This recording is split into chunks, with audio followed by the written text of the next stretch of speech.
আগুনের মধ্যে পতঙ্গ যেমন ঝাঁপ দেয় সেভাবে নিজের জীবনকে লুটিয়ে দিবার জন্য প্রস্তুত ছিল। এত সুন্দরী রূপবতী নারী শাহজাদি আর রানীরা দুনিয়া থেকে যখন বিদায় নিল, মাটিতে তার শরীরটা পচে গলে গেল। ওই মওত তো সকলের কাছেই আসবে, ঠিক কি ঠিক না?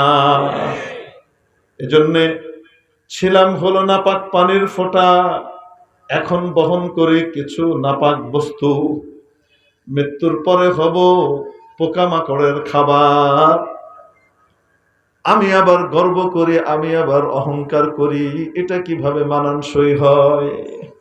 ওই বুজুর্গ মনে করিয়ে দিলেন। এজন্য যে ব্যক্তি নিজেকে মিটিয়ে দেয় আল্লাহর জন্য, কার জন্য? আরো আসতে বলেন, কার জন্য?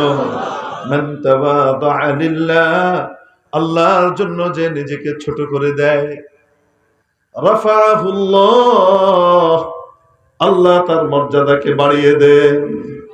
মান তাওয়াদা লিল্লাহি রাফাহুল্লাহ, যে আল্লাহর জন্য নিজেকে মিটায় ছোট করে, আল্লাহ তাকে বড় করে দেন। এটা আল্লাহর দেওয়া বহুত বড় নিয়ামত, অহংকার মুক্ত হওয়া। কি মুক্ত হওয়া? অহংকার মুক্ত হওয়া। এই যে আপনাদের পাশে মাশাআল্লাহ হযরত বসেছেন বয়ান করতে, এখানে বয়ান করার জন্য উনি বসে গিয়েছেন, খুতবাও পড়ে ফেলেছেন। শুনেছেন ওই লোকটা আসতেছে, কাছে চলে আসছে, আচ্ছা হুজুর আগে করুক, আমি পরে করি। এই যে নিজেকে ছোট করে ছেড়ে দেওয়া, অথচ কত বড় মানুষ মাশাআল্লাহ, কত আল্লাহওয়ালা বুজুর্গ মানুষ, বড় আলেম, নিজেকে ছোট করে সরে গিয়েছেন। দাম কমেছে না বেড়েছে? এইরকম বিনয়ী মানুষের বয়ান শুনলে কামে লাগবে। আজে বাজে বক্তব্য শুনে কামা। ওয়াজ তো বহুত হইতেছে, বয়ানও বহুত হইতেছে। আগে হয়তো ওয়াজ মাহফিল, এখন হয় আওয়াজ মাহফিল। কি মাহফিল হয়? লেখি আমরা ওয়াজ মাহফিল, আসলে কি সব জায়গায় না, কিছু কিছু জায়গাতে।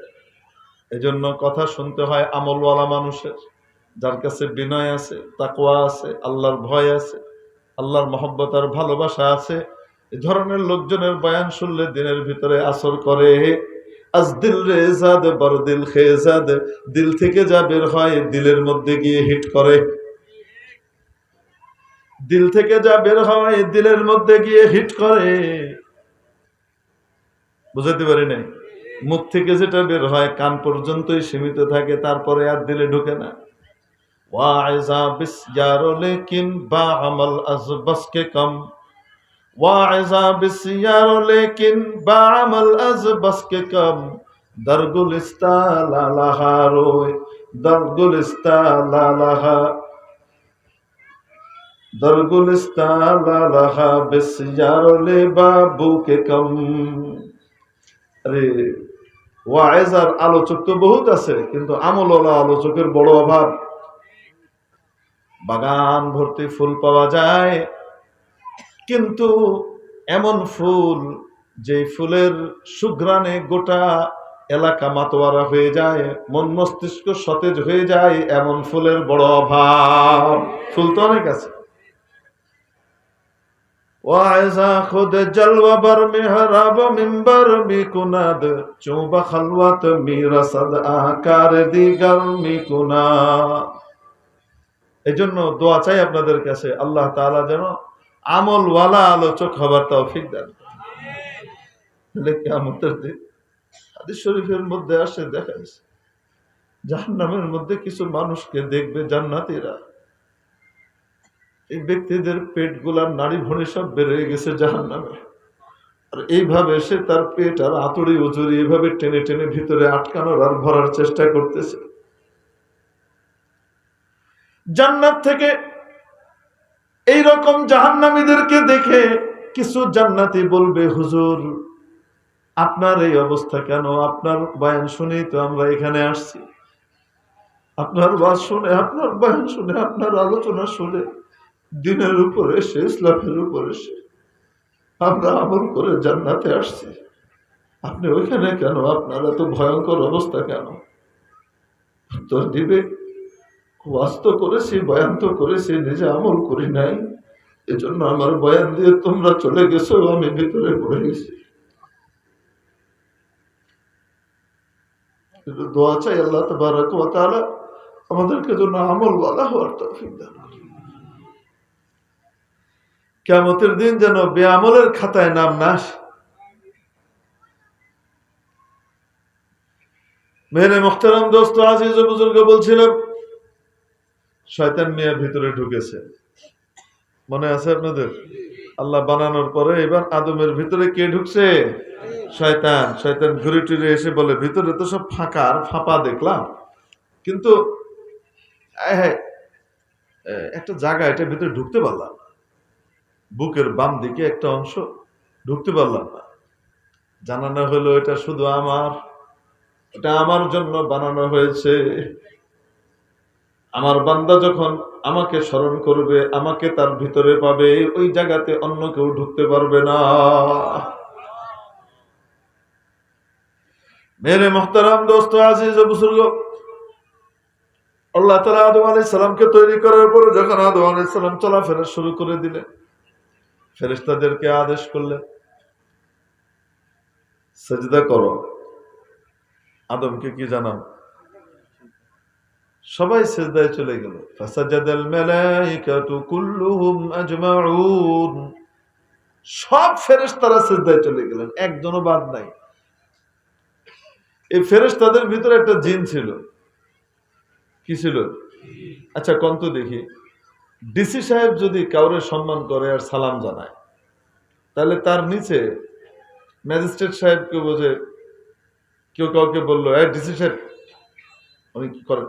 মন্ত্রী সাহেবকে সালাম করেন। তো ডিসি সাহেব সালাম করতেছে, ম্যাজিস্ট্রেট সাহেব সালাম করে না, তার বলা হয় নাই নাকি তার ঘাড়ের ভিতরে আরো বেশি করে আছে? তার উপরের লোক যেহেতু সালাম করতেছে, তো তার উপরে আদেশ নাই? ইল্লা ইবলিস। সবাই সিজদা করলো, একজন খাড়া রয়েছে, বড় মিয়া, সিজদা করে নাই। কে সে? ওই যে নানা বিশের পুত ইবলিস মিয়া। নাম ছিল কি? আজাজিল। নাম ছিল কি? আজাজিল। ইবলিস মিয়া সিজদা করেনি। আল্লাহ তাআলা জিজ্ঞেস করলেন, মা মানাআকা আন তাসজুদা ইয আমারতুক, আমি বলার পরেও তুই সিজদা করলি না, তোর কোন জিনিস বাধা দিল? সে কয়, আনা খায়রুম মিন, আমি ওর চেয়ে ভালো। আমি ওর চেয়ে ভালো। কেন? তুই ওর চেয়ে ভালো হলি কিভাবে? খলাকতানি মিন নার ওয়া খলাকতাহু মিন তিন, আমাকে বানিয়েছেন আগুন দিয়ে, ওকে বানিয়েছেন মাটি দিয়ে। আগুন নিচে জ্বালালে উপরের দিকে যায়, কত মর্যাদা। আর মাটিকে উপরে ছুড়লেও নিচের দিকে আসে। আল্লাহ বলেন, আচ্ছা তুই তো বিশাল যুক্তিবাদী হয়ে গেছিস, দেখা যায় বুদ্ধিজীবী। এই টাইপের ইঁচড়ে পাকা বুদ্ধিজীবী আমাদের বাংলাদেশেও আছে না নাই? হ্যাঁ, এখন অবশ্য খুঁজে পাওয়া যাইতেছে না এদেরকে, কিন্তু আছে, পালায় রয়েছে। গর্ত থেকে টুক করে দেখবেন হঠাৎ গাড় বের করছে, হ্যাঁ, কাঠটার মতো। আছে না নাই? এগুলি ঠিকই পলায় রয়েছে। কারণ আবু বকরের অনুসারী যেমন কিয়ামত পর্যন্ত থাকবে, আবু জেহেলের চেলাবেলাও থাকবে।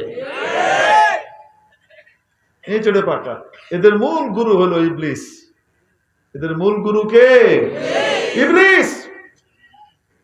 আল্লাহ বললেন, আচ্ছা ফখরুজ, বেরো বেরো বেরো, আমার দরবার থেকে বেরো। আল্লাহ তাআলা লানতের তক, লানতের জিনজির তার গলার ভিতরে ঝুলাই দিলেন। ফেরেশতারা যখন সিজদা থেকে উঠছেন, উঠে দেখে বাপরে বাপ, এত বড় ইবাদত গুজার আজাজিল মিয়ার কপালে আর গলার ভিতরে লানত, আল্লাহর অভিশাপ লেগে আছে। তারা আরেক সিজদা মারলেন। নামাজের সিজদা কয়টা? দুইটা। প্র্যাকটিস আল্লাহ তাআলা শুরু করাই দিয়েছেন ওখান থেকে। সুবহানাল্লাহ। ফেরেশতারা সিজদা করছে আপনার আমার আব্বা জানকে, আর আমরা সিজদা করব যিনি করাইলেন আল্লাহ তাকে, ঠিক কিনা? ফেরেশতা দিয়ে যাদেরকে সিজদা করানো হয়েছে, তার মাথা আল্লাহ ছাড়া আর কারো সামনে নত হতে পারে না। কোন পীর, কোন বুজুর্গ, জিন্দা ওলি, মুর্দা ওলি,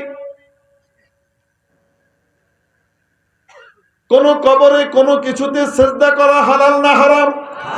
শিরক। শিরকের কারণে মানুষের ঈমান চলে যায়। ঈমান যদি না থাকে, নামাজ, রোজা, হজ, যাকাত সবগুলা শূন্য, সব জিরো। শূন্যের দাম তখন হয় যখন তার বাম দিকে একটা সংখ্যা থাকে।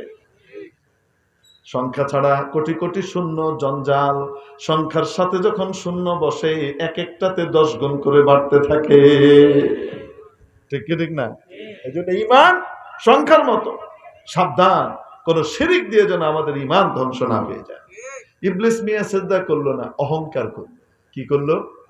সর্বপ্রথম আসমান জমিনে অহংকার করেছে হলো ইবলিস। মেরে মুহতারাম দোস্ত, এই জন্য বলছিলাম ইবলিস সর্বপ্রথম অহংকার করেছে। যারা অহংকার করে তারা ইবলিসের চেলাবেলা হয়। আল্লাহর হাবিব সাল্লাল্লাহু আলাইহি সাল্লাম হাদিস শরীফে বলেন, আল্লাহ বলেছেন, আল কিবরিয়াউ রিদাই। আল্লাহ তাআলা বলেন, অহংকার, কিবরিয়া, বড়ত্ব, এটা আমার চাদর। আমার চাদর নিয়ে যে টানাটানি করবে তার খবর আছে, তাকে আমি টেনে জাহান্নামে ঢুকাবো। আল্লাহ তাআলা আমাদেরকে অহংকার থেকে মুক্ত থাকবার তৌফিক দান করেন, আমাদেরকে বিনয়ী হবার তৌফিক দান করেন। অহংকার কাকে বলে? আত্মমর্যাদা বোধকে অহংকার বলে না। একজন ইমাম, আল্লাহ তাকে যদি ইমাম বানান, তিনি একজন ইমাম, মসজিদের ভিতরে উনি মুরব্বী, উনি নেতা, ওনাকে যদি কেউ তুচ্ছ তাচ্ছিল্য করে কথা বলে, মসজিদ কমিটির কোনো কেউ, নাউজুবিল্লাহি মিন জালিক, আল্লাহ তাআলা এরকম লোক এখন কমিয়ে দিয়েছেন, মাঝে মাঝে একটু বাড়ে, কমিয়ে দিয়েছেন, এরকম লোক এখন নাই বলতে গেলে। তারপরেও মসজিদ কমিটির কোনো সদস্য যদি ইমামকে অপমান করে, বেইজ্জত করে, তাহলে ইমাম তার সামনে কি ছাড়ছাড় করবে, না নিজের মর্যাদা নিয়ে দাঁড়িয়ে থাকবে? এই মর্যাদা নিয়ে দাঁড়িয়ে থাকা, এটাকে কখনো অহংকার বলে না, এটাকে আত্মমর্যাদা বোধ বলে। এটা গোটা মুসল্লিদের জন্য সম্মানের কারণ, কারণ তারা একজন ইমামের পিছনে নামাজ পড়ে, কোনো গোলামের পিছনে নয়। ঠিক কি ঠিক না? এটাকে আবার কেউ যদি বলে যে অহংকার করেছে, তাহলে সে অহংকারের সংজ্ঞাই জানে না। অহংকার কাকে বলে বলবো নাকি? জি, বাতারুল হাক্কি ওয়া গামতুন নাস, হক সামনে আসবার পরেও হক গ্রহণ না করা, হক উদ্ভাসিত হওয়ার পরেও হককে ডিনাই করে দেওয়া, আমি যা বুঝিয়ে দেই, এবং মানুষকে তুচ্ছ তাচ্ছিল্য করা। মানুষকে কি করা? তুচ্ছ তাচ্ছিল্য করা। এই দুইটার সামষ্টিক রূপের নাম হলো অহংকার, কিবির। হাদিস শরীফের মধ্যে এসেছে, যে ব্যক্তির হৃদয়ের মধ্যে একটা সরিষার দানা পরিমাণ অহংকার থাকবে, যত আমলি তার থাক না কেন, ডাইরেক্ট জান্নাতে যাবে না। ওই জার্মকে পবিত্র করবার জন্য জাহান্নামের আগুনে জ্বালানো হবে, ওই জার্ম পবিত্র করা হবে, দূর করা হবে, তারপরে জান্নাতে যাবে। এই জন্যে আল্লাহর কাছে দোয়া করতে থাকি, আল্লাহ কিবির থেকে আমাদেরকে মুক্তি দেন, অহংকার থেকে আমাদেরকে মুক্তি দেন। দোয়া করতে পারবো তো? হাদিস শরীফের মধ্যে একটা আমল বলা আছে, যে আমল করলে মানুষ অহংকার থেকে, কিবির থেকে মুক্তি পেয়ে যায়। কিবির থেকে মুক্তি পেয়ে যাওয়া মানে জান্নাতে ডাইরেক্ট যাওয়ার ব্যবস্থা হয়ে গেল। বলবো নাকি সে আমল? থাক, আগামী বছর করব। এই বছর বলবো? আচ্ছা ঠিক আছে। নবীজি সাল্লাল্লাহু আলাইহি সাল্লাম যদি বলি করবেন, মান বাদাআ বিসসালামি বারিআ মিনাল কিবর, যে ব্যক্তি প্রথম সালাম করে, আগে আগে সালাম করে, সে অহংকার থেকে মুক্ত হয়ে যায়। এজন্য আমি মুরব্বী হই, আমি ছোট হই, আমি হুজুর হই, আমি মজুর হই, আমি বড় ডাইরেক্টর হই, বড় ম্যানেজার হই, বড় এই হই, বড় সেই হই, আমাকে অহংকার মুক্ত হতে হলে সামনে যাকে পাবো তাকে সালাম দিব। অপেক্ষা করব না সে আমাকে সালাম দিবে। আমি বড় হুজুর, আমাকে সবাই সালাম দিবে, আমি সালাম নেব। আমি বড় ডাইরেক্টর সাহেব, বড় এমডি সাহেব, চেয়ারম্যান সাহেব, আমি এলাকার বড় মাতব্বর, বড় নেতা এবং খ্যাতা, আমি এখানকার বড় হেডমাস্টার, আমাকে সবাই সালাম দিবে। এই অপেক্ষায় বসে থাকলে বুঝতে হবে শয়তান দিলে বাসা বাঁধছে। ঠিক কি ঠিক না? শয়তান ঢুকে গেছে ভিতরে। এই শয়তানকে দিল থেকে বের করতে হলে জান্নাতে ডাইরেক্ট সোজা যাওয়ার জন্য আমল হলো মান বাদাআ বিসসালামি বারিআ মিনাল কিবর। যে আগে আগে সালাম করে আল্লাহ তাকে কি করে দেন? কিবির থেকে মুক্ত করে দেন। করব তো ইনশাআল্লাহ এই আমল। মেরে মুহতারাম দোস্ত, বলছিলাম এজন্য শয়তান যখন নাকি আল্লাহ তাকে বহিষ্কার করে দিলেন, সে কয় আপনি যার কারণে আমারে বের করে দিলেন। কি কয়? আপনি যার কারণে আমারে বের করে দিলেন। দোষ কার দিচ্ছে? আদমের। আদম তারে কইছিল তুই সিজদা করিস না। হ্যাঁ, মুখে বলে নাই কিন্তু ইশারায় কইছিল। কইছিল কোন না কেন বলছিল? হে তো নিজেই সিজদা করে নাই, অহংকার দেখাইছে, আল্লাহ গাটটা দিয়ে বের করে দিছে। এখন কি কয়? ফাবিমা আগওয়াইতানি, যার কারণে আপনি আমাকে বিভ্রান্ত করে দিলেন, দিকহারা করলেন। লাআকুদান্না লাহুম সিরাতাকাল মুস্তাকিম, আমি এর সন্তানদের জন্য আপনার সিরাতে মুস্তাকিমে বসে থাকবো। শুধু বসে থাকবো না, তুম্মা লাআতিয়ান্নাহুম মিন বাইনি আইদিহিম ওয়া মিন খালফিহিম ওয়া আন আইমানিহিম ওয়া আন শামাইলিহিম ওয়া লা তাজিদু আকসারাহুম শাকিরিন। আমি তাদের সামনে দিয়ে আক্রমণ করব, পিছন দিয়ে করব, ডান দিয়ে করব, বাম দিয়ে করব, চতুর্মুখী আক্রমণ করব। মনে রাখবেন আমি তাদের অধিকাংশকে বিভ্রান্ত করে জাহান্নামী বানায়া ছাড়ব। আপনি জান্নাত দিবেন, দেখবো কেমনে জান্নাত দেন। এদের বেশিরভাগরে আমি জাহান্নামী বানাইই ছাড়বো। তো শয়তান আমাদের গোপন শত্রু না ওপেন শত্রু? আরো আসতে বলেন, গোপন না ওপেন? এই ওপেন শত্রু আমাদের উপরে হামলা করতে পারে কি পারে না? মেরে মুহতারাম দোস্ত, কেউ যখন এরকম জান্নাতি পরিবেশে বসে, যেই মজলিসে আল্লাহ আল্লাহর রাসূলের আলোচনা হয়, আমরা যেটাকে ওয়াজ মাহফিল বলি, জিকিরের মাহফিল বলি, এই সমস্ত জায়গায় যেখানে আল্লাহ আল্লাহ রাসূলের আলোচনা হয়, স্মরণের কথাবার্তা হয়, এই মজলিসগুলোকে রব্বুল আলামিন স্পেশাল সিকিউরিটি ফোর্স পাঠিয়ে দেন ফেরেশতাদেরকে। তারা চারিদিক থেকে বেষ্টন করে নেয়। এই লোকগুলা এত দামি, এত দামি, এত দামি, শয়তান যেন তাদের ভিতরে ঢুকতে না পারে। শয়তান যেন ঢুকতে না পারে, তাদেরকে প্রোটেকশন দিয়ে দেয় চারিদিক থেকে ফেরেশতারা। হাফাত আলাইহিমুল মালায়েকা ওয়া গাশিয়াতহুমুর রাহমাহ, তাদেরকে রহমতের চাদর ঢেকে নেয়। আমি আপনি দেখতে পাই উপরে কাপড়ের শামিয়ানা, যাদের চোখ আছে তারা দেখতে পায় রহমতের নূরের চাদর। ওয়া নাযালাত আলাইহিমুস সাকিনা, তাদের দিলের মধ্যে বিশেষ সাকিনা নামক শান্তি নাজিল হইতে থাকে। আল্লাহু আকবার। কত পেরেশানি, কত চিন্তা, কত কিছু। একটু লক্ষ্য করে দেখেন, এই মজলিসে এসে আলোচনা শোনা এবং মজলিসে অংশগ্রহণ করবার সাথে সাথে দিলের ভিতরে অদ্ভুত এক প্রশান্তি আছে না নাই? কে দিয়েছেন? আসমানওয়ালারা এই মজলিসকে, আমরা যেমন আসমানের তারাগুলাকে ঝলমল করতে দেখি, ওই রকম ঝলমল করতে দেখে। মজলিস যতক্ষণ পর্যন্ত চলে ততক্ষণ পর্যন্ত এই আবহ বিদ্যমান থাকে। মজলিস যখন শেষ হয় এবার মজুরি, মজলিস যখন শেষ হয় এবার কি দেওয়া হয়? মজুরি দেওয়া হয়। কাজ করেছে, দিন শেষ, এখন মজুরি। মজুরি কি? যাও মাফ করে দিলাম, যাও পরিষ্কার করে দিলাম, গুনাহ খাতা শেষ করে দিলাম। এই মজুরি নিয়ে যাইতে রাজি আছি। এটা কখন হয়? মজলিসের মাঝখানে হয় না, শেষ হইলে হয়। তো আমরা কে কে শেষ করে যাব ইনশাআল্লাহ? হাত উঠাই দেখি। লিল্লাহি তাকবীর, লিল্লাহি তাকবীর। আল্লাহ তাআলা কবুল করেন। হাত নামাই। ওয়া আখিরু দাওয়ানা আলহামদুলিল্লাহি রাব্বিল আলামিন। মজলিসের আদব রক্ষা করব, একজনও ইনশাআল্লাহ উঠবো না। হুজুর অনেক লম্বা বয়ান করেন তা না, কিন্তু আমলি বয়ান করেন, খুব সুন্দর আলোচনা করেন। আমরা সকলে এই রহমতের মজলিসের রহমত নিয়ে সর্বশেষ দোয়া করে তারপর ইনশাআল্লাহ যাব। ঠিক আছে তো? জাযাকুমুল্লাহু তাআলা খায়রান ওয়া খায়রাল জাযা। কোনো মুসাফা হবে না। এজন্য মুসাফার কথা তো হাদিসে আসছে, সালামের কথা কোরআনে আসছে। আমি আপনাদেরকে সালাম দিই, আপনারা উত্তর দেন। আসসালামু আলাইকুম ওয়া রাহমাতুল্লাহ।